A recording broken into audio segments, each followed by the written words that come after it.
Hello everyone, welcome to exam study. Exam study में आप लोगों का फिर से स्वागत है। आज से आप लोगों को बिहार अमीन प्रैक्टिस सेट लेके आ रहा हूँ, क्योंकि जैसे ही लॉकडाउन खत्म होगा उसके बाद बिहार अमीन का एडमिट कार्ड आ जाएगा। क्योंकि अक्टूबर नवंबर महीने में बिहार इलेक्शन है और बिहार सरकार इलेक्शन से पहले आप लोगों को टोटल एग्जाम कंडक्ट करा दिया जाएगा।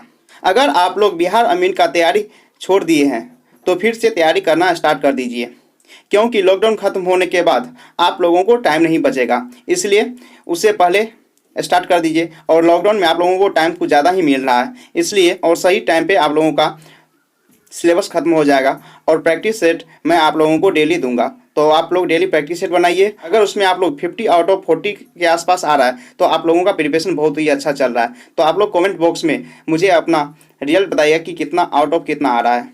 चलिए शुरू करते हैं। पहला क्वेश्चन क्या है? बंग भंग विरोधी आंदोलन का प्रारंभ कब हुआ था? इसका सही उत्तर बताइए क्या होगा। आप लोगों के पास 5 सेकेंड टाइम है। इसका सही उत्तर बताइए क्या होगा।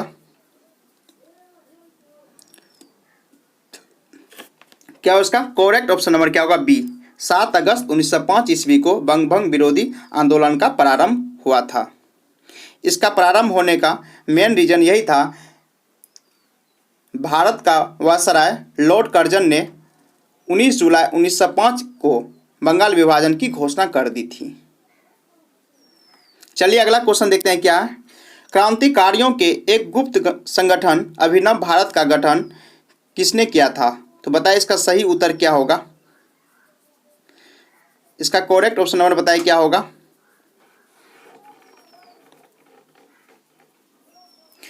क्या इसका करेक्ट ऑप्शन नंबर क्या होगा? बी, वीडी सावरकर ने क्रांतिकारियों के एक गुप्त संगठन अभिनव का भारत का गठन किया था। चलिए अगला क्वेश्चन देखते हैं क्या है। किसने महात्मा गांधी को भारतीय फकीर की संज्ञा दी थी? तो बताइए किन्होंने महात्मा गांधी जी को भारतीय फकीर की संज्ञा दी थी। इसका सही उत्तर बताइए क्या होगा।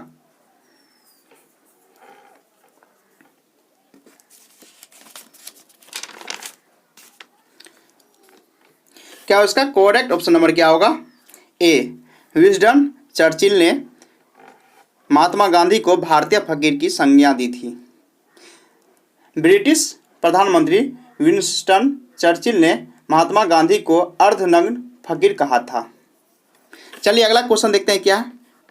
राष्ट्रीय शोक दिवस कब मनाया जाता है? तो बताइए इसका सही उत्तर क्या होगा। आप लोगों को 5 सेकेंड टाइम दे रहे हैं। इसका सही उत्तर बताइए क्या होगा। क्या इसका करेक्ट ऑप्शन बताइए क्या होगा। राष्ट्रीय शोक दिवस कब मनाया जाता है? इसका सही उत्तर बताइए क्या होगा। क्या इसका करेक्ट ऑप्शन नंबर क्या होगा? सी, बंगाल विभाजन लागू होने के दिन भारतीयों ने राष्ट्रीय शोक दिवस मनाया था। चलिए अगला क्वेश्चन देखते हैं क्या। भारत छोड़ो आंदोलन प्रारंभ करने का सर्वाधिक प्रमुख कारण क्या था? तो बताइए भारत छोड़ो आंदोलन प्रारंभ करने का सर्वाधिक प्रमुख कारण क्या था। इसका सही उत्तर बताइए क्या होगा। 5 सेकेंड टाइम है आप लोग को। इसका सही उत्तर बताइए क्या होगा। 5 का करेक्ट ऑप्शन बताइए क्या होगा। क्या उसका करेक्ट ऑप्शन नंबर क्या होगा? ए, किप्सन मिशन की असफलता। चलिए अगला क्वेश्चन देखते हैं क्या। क्रिप्स मिशन किस वर्ष भारत आया? बताइए क्रिप्स मिशन किस वर्ष भारत आया? इसका सही उत्तर बताइए क्या होगा। इसका करेक्ट ऑप्शन बताइए क्या होगा। क्या उसका करेक्ट ऑप्शन नंबर क्या होगा? ऑप्शन नंबर सी, 1942 ईस्वी को। अब क्रिप्स मिशन 1942 ईस्वी में भारत आया था। क्रिप्स मिशन 23 मार्च 1942 को भारत आया था। ये आप लोग याद रखिएगा। चलिए अगला क्वेश्चन देखते हैं क्या। All India trade union Congress की स्थापना किस वर्ष हुई थी? तो बताइए AITUC की स्थापना किस वर्ष हुई थी? इसका सही उत्तर बताइए क्या होगा। 2 सेकंड दे रहे हैं आप लोग को। इसका सही उत्तर बताइए क्या होगा। 7 नंबर ऑप्शन का सही उत्तर बताइए क्या होगा। क्या उसका करेक्ट ऑप्शन नंबर क्या होगा? डी, 1920 ईस्वी को AITU की स्थापना की गई थी। इसमें कुछ पॉइंट्स आप लोग याद रखिएगा। इसकी प्रथम बैठक का आयोजन कहाँ हुआ था? मुंबई में हुआ था। और AITUC की प्रथम अध्यक्ष लाला लाजपत राय थे। ये भी क्वेश्चन पूछा गया है, इसलिए बता रहा हूँ। चलिए अगला क्वेश्चन देखते हैं। क्या भारत में पहला फैक्ट्री कानून किस वर्ष बना? इसका सही उत्तर बताइए क्या होगा? भारत में पहला फैक्ट्री कानून किस वर्ष बना? इसका करेक्ट ऑप्शन बताइए क्या होगा?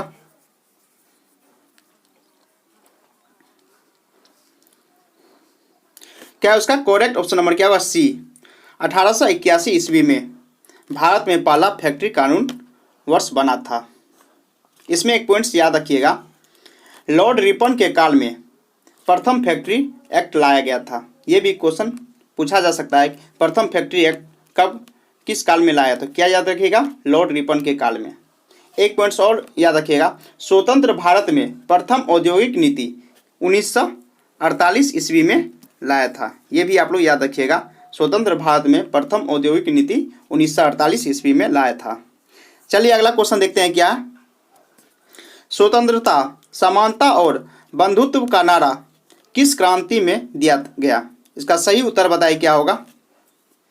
स्वतंत्रता, समानता और बंधुत्व का नारा किस क्रांति में दिया गया? इसका सही उत्तर बताइए क्या होगा?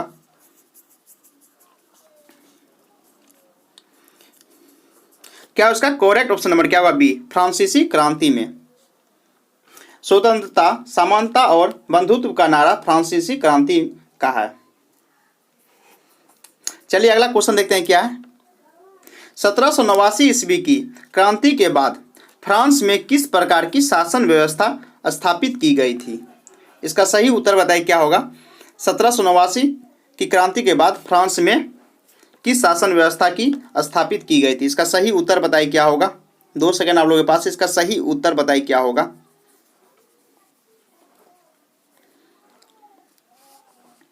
क्या उसका करेक्ट ऑप्शन नंबर क्या होगा? डी, संवैधानिक राजतंत्र। चलिए नेक्स्ट क्वेश्चन देखते हैं। क्या निम्नलिखित भाषाओं में सुनामी शब्द किस भाषा से संबंधित है? तो बताइए सुनामी शब्द किस भाषा से संबंधित है? इसका सही उत्तर बताइए क्या होगा? 11 का करेक्ट ऑप्शन नंबर बताइए क्या होगा? क्या उसका करेक्ट ऑप्शन नंबर क्या होगा? बी, सुनामी जापानी भाषा का शब्द है जिसका अर्थ समुद्री तरंग, बहुत लंबी एवं कंपन वाली लहरें हैं जो महासागरों में उत्पन्न होते हैं। ये काफ़ी प्रलयकारी होते हैं। ये सब इसका अर्थ है। चलिए अगला क्वेश्चन देखते हैं। क्या मेरियाना ट्रेंच किस महासागर में स्थित है? तो बताइए इसका सही उत्तर क्या होगा? मेरियाना ट्रेंच किस महासागर में अवस्थित है? इसका करेक्ट ऑप्शन नंबर बताइए क्या होगा? 12 का।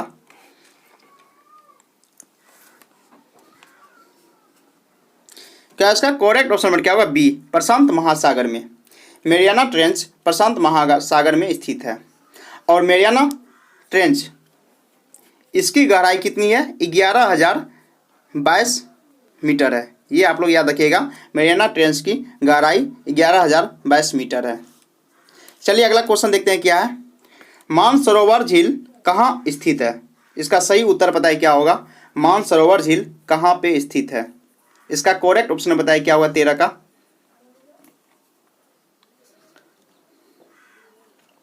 क्या उसका करेक्ट ऑप्शन नंबर क्या होगा? सी, तिब्बत में। मानसरोवर झील तिब्बत में अवस्थित है। चलिए नेक्स्ट क्वेश्चन। क्या है भारत में किस स्थान पर सबसे पहला जल विद्युत शक्ति संयंत्र लगाया गया था? इसका सही उत्तर बताइए क्या होगा? कौन सा जगह पे सबसे पहला जल विद्युत शक्ति संयंत्र लगाया गया था? इसका सही उत्तर बताइए क्या होगा? 14 का। 14 का करेक्ट ऑप्शन बताइए क्या होगा? 2 सेकंड आप लोग के पास। इसका सही उत्तर बताइए क्या होगा? क्या इसका करेक्ट ऑप्शन क्या होगा? बी, शिव समुद्रम। भारत में शिव समुद्रम पर पहला जल विद्युत शक्ति संयंत्र लगाया गया था। इसमें एक पॉइंट याद रखिएगा कि इसकी स्थापना, जल विद्युत शक्ति संयंत्र की स्थापना 1902 ईस्वी में हुआ था। चलिए अगला क्वेश्चन देखते हैं। क्या है देश की निम्नलिखित मिट्टियां में से किसे स्वतः कृषि मिट्टी कहा जाता है? तो बताइए किस मिट्टी को स्वतः कृषि मिट्टी कहते हैं? इसका सही उत्तर बताइए क्या होगा 15 का।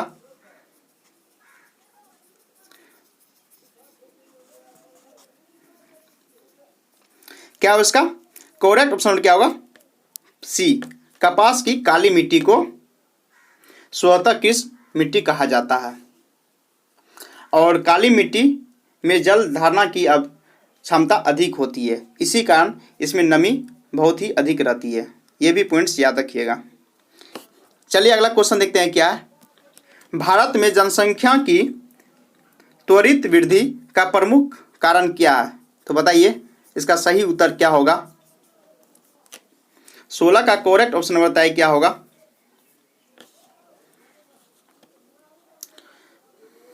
क्या इसका करेक्ट ऑप्शन नंबर क्या होगा? बी, उच्च जन्म दर और गिरती मृत्यु दर। ये इसका सबसे महत्वपूर्ण कारक है। चलिए नेक्स्ट क्वेश्चन देखते हैं क्या है। भारत में निम्नलिखित में से कौन सी आयरन और स्टील निर्माणशाला सार्वजनिक क्षेत्र में अंतर्गत नहीं है? तो 4 ऑप्शन दी हुई है, 4 ऑप्शन में से बताइए कौन सी जगह आयरन और स्टील निर्माणशाला सार्वजनिक क्षेत्र में नहीं है। इसका सही उत्तर बताइए क्या होगा? 17 का। 17 का करेक्ट ऑप्शन बताइए क्या होगा? क्या उसका करेक्ट ऑप्शन नंबर क्या होगा? डी, जमशेदपुर में आयरन और स्टील निर्माणशाला नहीं है। इसके अलावा ये भिलाई, दुर्गापुर और बोकारो, यहाँ तीनों जगह स्थित है। चलिए अगला क्वेश्चन देखते हैं क्या है। नागिन झील किस राज्य में स्थित है? बताइए नागिन झील किस राज्य में अवस्थित है? इसका सही उत्तर बताइए क्या होगा?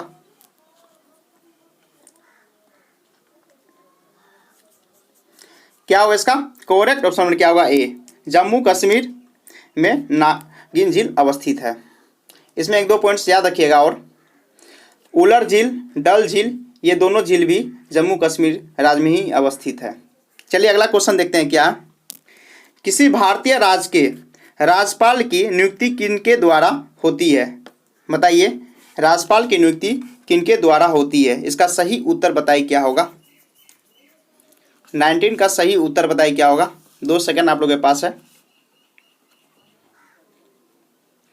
क्या उसका करेक्ट ऑप्शन नंबर क्या होगा? ए, भारत के राष्ट्रपति के द्वारा राज्यपाल की नियुक्ति होती है। यह कितना? यह अनुच्छेद 153 अनुच्छेद के अधीन राज्यपाल राज्य में होगा और एक ही व्यक्ति एक से अधिक राज्य का राज्यपाल नियुक्त किया जा सकता है। ये भी पॉइंट्स याद रखिएगा। चलिए अगला क्वेश्चन देखते हैं क्या। झारखंड राज्य का गठन किस तिथि को हुआ? इसका सही उत्तर बताइए क्या होगा? झारखंड राज्य का गठन किस तिथि को हुआ था? 20 का सही उत्तर बताइए क्या होगा?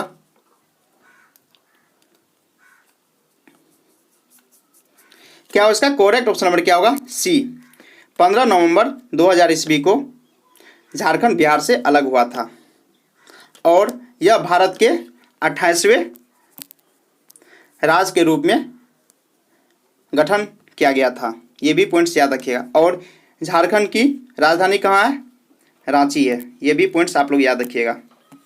चलिए नेक्स्ट क्वेश्चन पे चलते हैं। नेक्स्ट क्वेश्चन क्या है? भारत के मुख्य निर्वाचन आयुक्त की नियुक्ति कौन करता है? तो बताइए भारत के मुख्य निर्वाचन आयुक्त की नियुक्ति कौन करता है? इसका सही उत्तर बताइए क्या होगा? 21 का। 21 का सही उत्तर बताइए क्या होगा? क्या इसका करेक्ट ऑप्शन नंबर क्या होगा?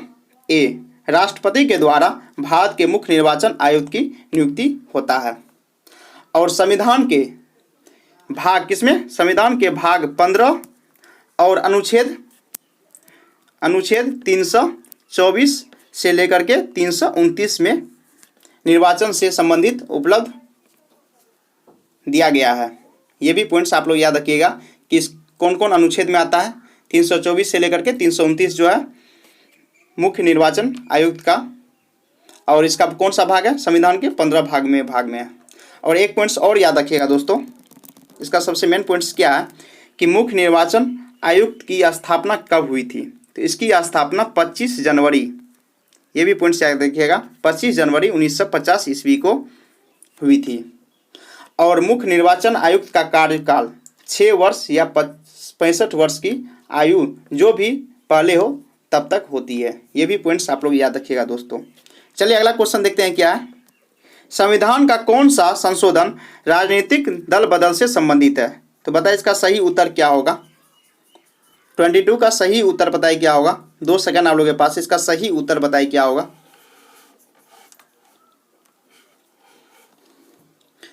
क्या होगा इसका करेक्ट ऑप्शन नंबर क्या होगा? सी, 52वां संशोधन द्वारा दल बदल विधेयक के आधार पर पहली बार 1985 ईस्वी में राजनीतिक दल को संवैधानिक मान्यता दी गई थी। चलिए नेक्स्ट क्वेश्चन क्या है। 3 क्वेश्चन क्या है। राष्ट्रीय आय की आकलन की एजेंसी है, तो बताइए किस एजेंसी के द्वारा राष्ट्रीय आय की आकलन किया जाता है? इसका सही उत्तर बताइए क्या होगा।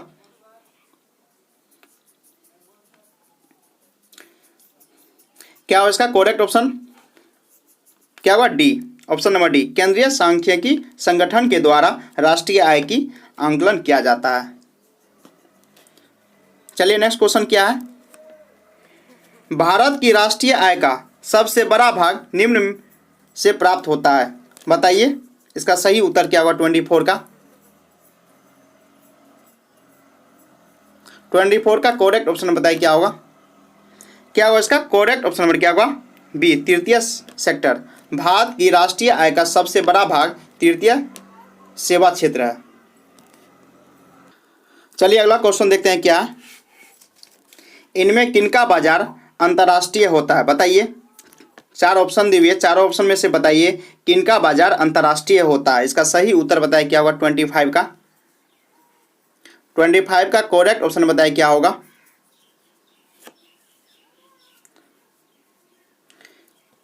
क्या होगा इसका करेक्ट ऑप्शन नंबर क्या होगा? डी, ए और बी, सोना चांदी और पेट्रोल, ये दोनों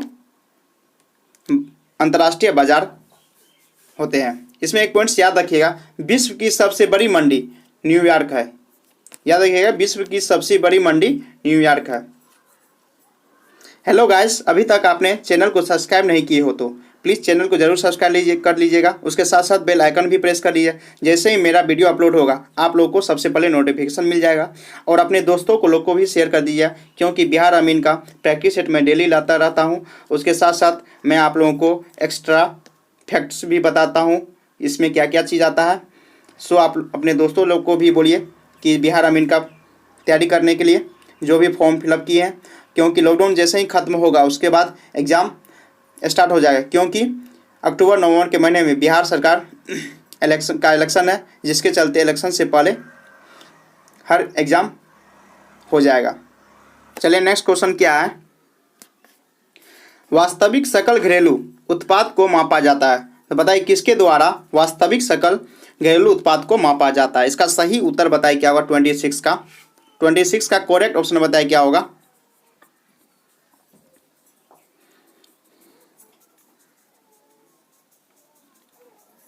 क्या उसका करेक्ट ऑप्शन नंबर क्या होगा? बी, स्थिर दामों पर। वास्तविक सकल घरेलू उत्पाद को चालू मूल्यों और स्थिर मूल्यों पर मापा जाता है, किंतु इन दोनों में स्थिर मूल्य को ही ज़्यादा उपयुक्त में लाया जाता है। चलिए अगला क्वेश्चन देखते हैं क्या है। डैश में वृद्धि के साथ एक ठोस द्वारा डाले गए दबाव में कमी आती है, तो बताइए किसके द्वारा वृद्धि के साथ ठोस द्वारा डाले गए दबाव में कमी आती है। इसका सही उत्तर बताइए क्या होगा। 27 का करेक्ट ऑप्शन बताइए क्या होगा।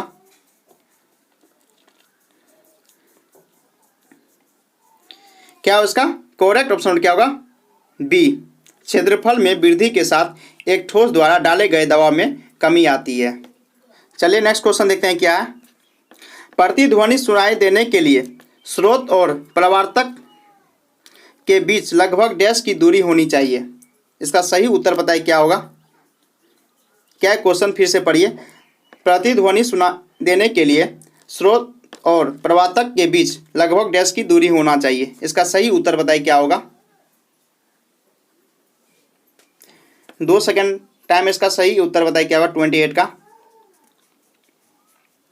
क्या उसका करेक्ट ऑप्शन क्या होगा। बी, 17 मीटर की दूरी होना चाहिए प्रतिध्वनि सुनाई देने के लिए। चलिए अगला क्वेश्चन देखते हैं क्या है। नर और मादा युग्मक आपस में मिलकर डैश बनाते हैं, इसका सही उत्तर बताइए क्या होगा। इसका करेक्ट ऑप्शन बताइए क्या होगा 29 का।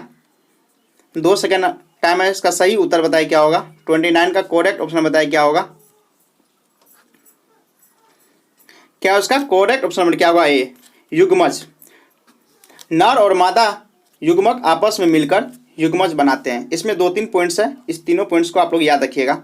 क्या क्या पॉइंट्स है। पहला पॉइंट्स है नर और मादा के युग्मक आपस में मिलकर युग्मज बनाते हैं, जो लैंगिक प्रजनन कहलाता है। जब ये दोनों मिलते हैं इसको क्या बोलते हैं, लैंगिक प्रजनन कहते हैं। नेक्स्ट पॉइंट क्या है, मनुष्य में लैंगिक प्रजनन होता है। और लास्ट पॉइंट क्या है, प्रजनन द्वारा प्रत्येक जीव अपने वंश को बनाए रखते हैं। ये भी पॉइंट्स आप लोग याद रखिएगा। चलिए अगला क्वेश्चन देखते हैं। क्या डैश मांसपेशियों को कंकाल मांसपेशियों भी कहा जाता है। इसका सही उत्तर बताइए क्या होगा। 30 का करेक्ट ऑप्शन बताइए क्या होगा।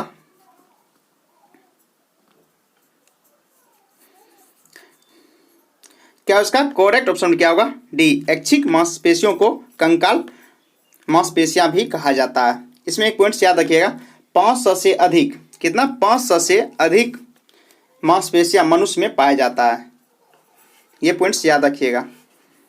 चलिए अगला क्वेश्चन देखते हैं। क्या है विद्युत आवेश की एसआई इकाई क्या है। इसका करेक्ट आंसर बताइए क्या होगा। विद्युत आवेश की एसआई मात्रक क्या है। 31 का सही उत्तर बताइए क्या होगा।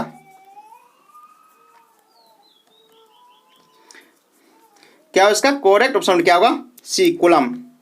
विद्युत आवेश की एसआई मात्रक कूलम होती है। मैं आप लोगों को 7 भौतिक राशि बता रहा हूं और उसका यूनिट बताऊंगा क्या क्या उसका एसआई मात्रक होता है। तो पहला क्या है, लंबाई का क्या होता है मीटर होता है, समय का क्या होता है सेकंड होता है, आयतन क्या होता है घन मीटर होता है, वेग का क्या होता है मीटर पर सेकंड होता है, और दाब का क्या होता है पास्कल होता है, और विद्युत धारा क्या होता है एम्पियर होता है, और विद्युत विभव क्या होता है वोल्ट होता है, और विद्युत क्षेत्र तीव्रता का क्या होता है न्यूटन प्रति कूलम होता है। ये मैं आप लोगों को 8 भौतिक राशि बताया और उसका एसआई मात्रक बताया। आप लोग प्लीज इस 8 को याद कर लीजिएगा। चलिए अगला क्वेश्चन देखते हैं। क्या है डैश उत्पत्ति में अधिक विविधता का कारण है। इसका सही उत्तर बताइए क्या होगा। कौन सी उत्पत्ति में सबसे अधिक विविधता का कारण होता है। 32 का सही उत्तर बताइए क्या होगा।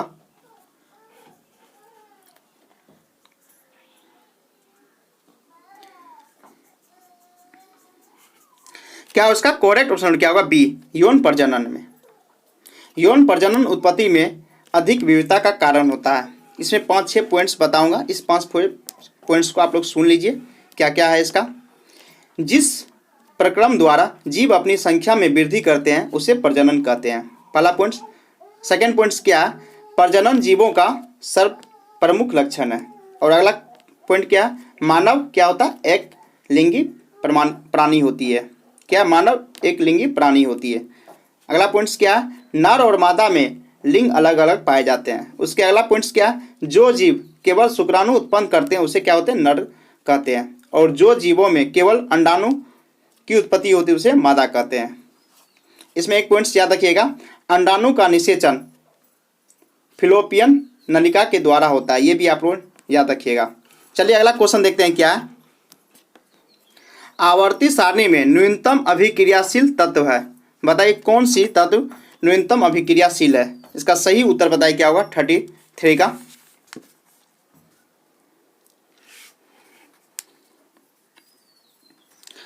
क्या होगा इसका करेक्ट ऑप्शन क्या होगा ए, निष्क्रिय गैस। आवर्ती सारणी में न्यूनतम अभिक्रियाशील तत्व निष्क्रिय गैस होते हैं। अब जिसको निष्क्रिय गैस को भी अक्रिय गैस भी कहा जाता है, इसका दूसरा नाम है। अब कौन कौन होते हैं अक्रिय gas, helium, neon, argon, krypton, xenon और रेडोन होते हैं। 1 2 3 4 5 6 7 टोटल 7 क्या होते हैं अक्रिय गैस होते हैं। चलिए अगला क्वेश्चन देखते हैं। क्या किस शहर को महलों का शहर कहा जाता है। बताइए किस शहर को महलों का शहर कहा जाता है। इसका सही उत्तर बताइए क्या होगा। 34 का। इसका सही उत्तर क्या होगा बताइए। 34 का। क्या उसका करेक्ट ऑप्शन क्या होगा सी, कोलकाता को महलों का शहर भी कहा जाता है। इसमें 2-3 पॉइंट्स याद रखिएगा, वो भी क्वेश्चन पूछा जा सकता है। जयपुर को गुलाबी शहर कहते हैं, और अगला पॉइंट्स क्या है, भारत का बगीचा बेंगलुरु को कहा जाता है। और नेक्स्ट पॉइंट क्या है, मोतियों का द्वीप बहरीन को कहा जाता है। ये 3 पॉइंट्स आप लोग याद रखिएगा। चलिए अगला क्वेश्चन देखते हैं क्या है, द हीट गर्ल नामक पुस्तक किसकी आत्मकथा है? इसका सही उत्तर बताइए क्या होगा। द हीट गर्ल नामक पुस्तक किसकी आत्मकथा है? इसका सही उत्तर बताइए क्या होगा। 35 का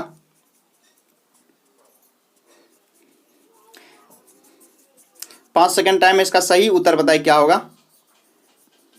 क्या उसका करेक्ट ऑप्शन नंबर क्या होगा, सी, आशा पारेख की आत्मकथा द हिट गर्ल है। चलिए अगला क्वेश्चन देखते हैं क्या है, अंतर्राष्ट्रीय नेल्सन मंडेला दिवस प्रतिवर्ष कब मनाया जाता है? इसका सही उत्तर बताइए क्या होगा। अंतर्राष्ट्रीय नेल्सन मंडेला दिवस प्रतिवर्ष कब मनाया जाता है? 36 का करेक्ट ऑप्शन बताइए क्या होगा। 5 सेकेंड टाइम है आप लोगों को, इसका सही उत्तर बताइए क्या होगा। बहुत ही इंपॉर्टेंट डे है ये, इंपॉर्टेंट डेट्स किसी न किसी एग्जाम में पूछा जाता है, इसलिए आप लोग इसका सही जवाब दीजिए। 36 का सही उत्तर क्या होगा, क्या हो इसका करेक्ट ऑप्शन नंबर क्या होगा, ए। 18 जुलाई को नेशनल अंतर्राष्ट्रीय नेल्सन मंडेला दिवस प्रतिवर्ष मनाया जाता है। चलिए अगला क्वेश्चन देखते हैं क्या है, इनमें से किसने हाल ही में विंबलडन पुरुष एकल खिताब जीता है? इसका सही उत्तर बताइए क्या होगा। विंबलडन का पुरुष एकल खिताब इनमें से किसने जीता है? इसका सही उत्तर बताइए क्या होगा। 38 का करेक्ट ऑप्शन बताइए क्या होगा।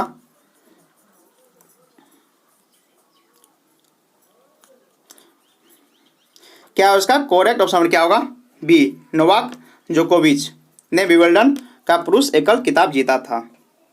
चलिए अगला क्वेश्चन देखते हैं क्या है, हाल ही में कौन भारतीय राष्ट्रीय विज्ञान अकादमी की पहली अध्यक्ष बनी है? तो 39 का सही उत्तर बताइए क्या होगा। किन्होंने हाल ही में भारतीय राष्ट्रीय विज्ञान अकादमी की पहली अध्यक्ष बनी है? 39 का सही उत्तर बताइए क्या होगा। 5 सेकेंड टाइम है आप लोगों के लिए, इसका करेक्ट ऑप्शन बताइए क्या होगा। 39 का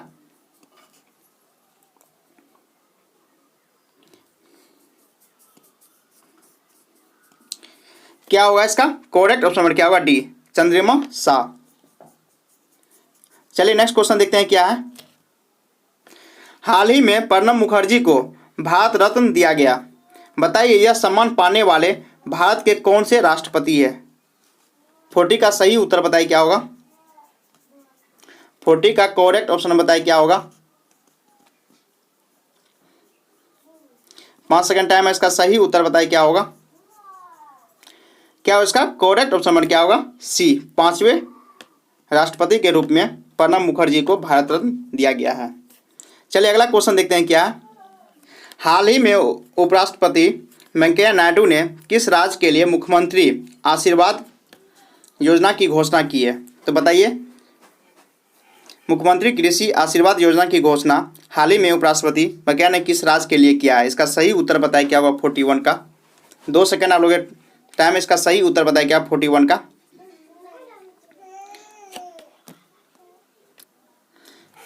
क्या हो, इसका करेक्ट ऑप्शन नंबर क्या होगा, डी, झारखंड। चलिए अगला क्वेश्चन देखते हैं क्या, बड़ा इमामबाड़ा कहाँ स्थित है? तो 42 का सही उत्तर बताइए क्या होगा। बड़ा इमाम कहाँ पर स्थित है? इसका करेक्ट ऑप्शन बताइए क्या होगा। 2 सेकेंड टाइम है इसका, क्या है उसका करेक्ट ऑप्शन 42 का क्या होगा, क्या उसका करेक्ट ऑप्शन क्या होगा, बी, लखनऊ में। बड़ा इमाम लखनऊ में अवस्थित है। और विक्टोरिया मेमोरियल, ये पॉइंट याद रखिए, विक्टोरिया मेमोरियल कोलकाता में स्थित है। चलिए अगला क्वेश्चन देखते हैं क्या है, निम्नलिखित में से किस भारतीय राज्य की भाषा अंग्रेजी है? तो बताइए 43 का सही उत्तर क्या होगा। 43 का करेक्ट ऑप्शन बताइए क्या होगा। 2 सेकेंड टाइम, इसका सही उत्तर बताइए क्या होगा। क्या हो इसका करेक्ट ऑप्शन नंबर क्या हुआ, ए, नागालैंड। भारतीय राज्य नागालैंड की राष्ट्रीय राजभाषा अंग्रेजी है। और एक पॉइंट याद रखिए, भारत की एकमात्र राज्य नागालैंड जिसकी राजभाषा अंग्रेजी है। और एक पॉइंट से याद रखिएगा, बिहार की दूसरी राजभाषा क्या है? उर्दू है। और नागालैंड 1 दिसंबर 1963 ईस्वी को भारतीय संघ का 16वां राज्य बना। और नागालैंड की राजधानी कहाँ है? कोहिमा। ये भी याद रखिएगा, नागालैंड की कहाँ है? कोहिमा है। चलिए अगला क्वेश्चन देखते हैं क्या है। द फ्यूचर ऑफ इंडिया नामक पुस्तक का लेखक कौन है? तो 44 का सही उत्तर बताइए क्या होगा। 2 सेकंड टाइम में इसका सही उत्तर बताइए क्या होगा 44 का।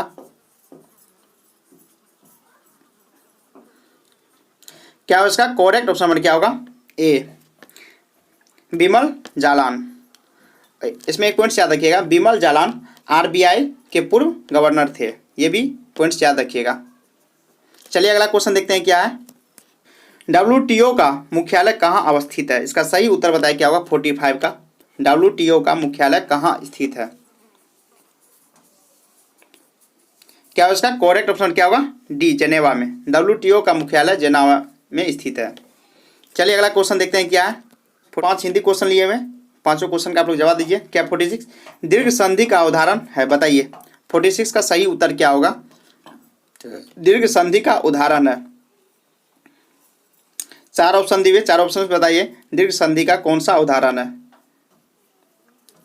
क्या उसका करेक्ट ऑप्शन क्या होगा? ए, शरणार्थी। चलिए अगला क्वेश्चन देखते हैं क्या। जिसकी पत्नी जीवित ना हो उसे क्या कहते हैं? बताइए इसका सही उत्तर क्या होगा। 47 का सही उत्तर बताइए क्या होगा। क्या उसका करेक्ट ऑप्शन क्या होगा? बी, विधुर। जिसकी पत्नी जीवित ना हो उसे विधुर कहते हैं। अगला क्वेश्चन देखते हैं क्या दिया हुआ है। सुरवन शब्द है, बताइए सुरवन कौन सा शब्द है? 48 का सही उत्तर बताइए क्या होगा। 2 सेकंड टाइम है, इसका सही उत्तर बताइए क्या होगा 48 का। क्या उसका करेक्ट ऑप्शन नंबर क्या होगा? ए, तद्भव। सुरवन एक तद्भव शब्द है। चलिए अगला क्वेश्चन देखते हैं क्या। आंख में चर्बी छाना मुहावरा का अर्थ है? बताइए आंख में चर्बी छाना मुहावरा का क्या अर्थ है? 49 का सही उत्तर बताइए क्या होगा।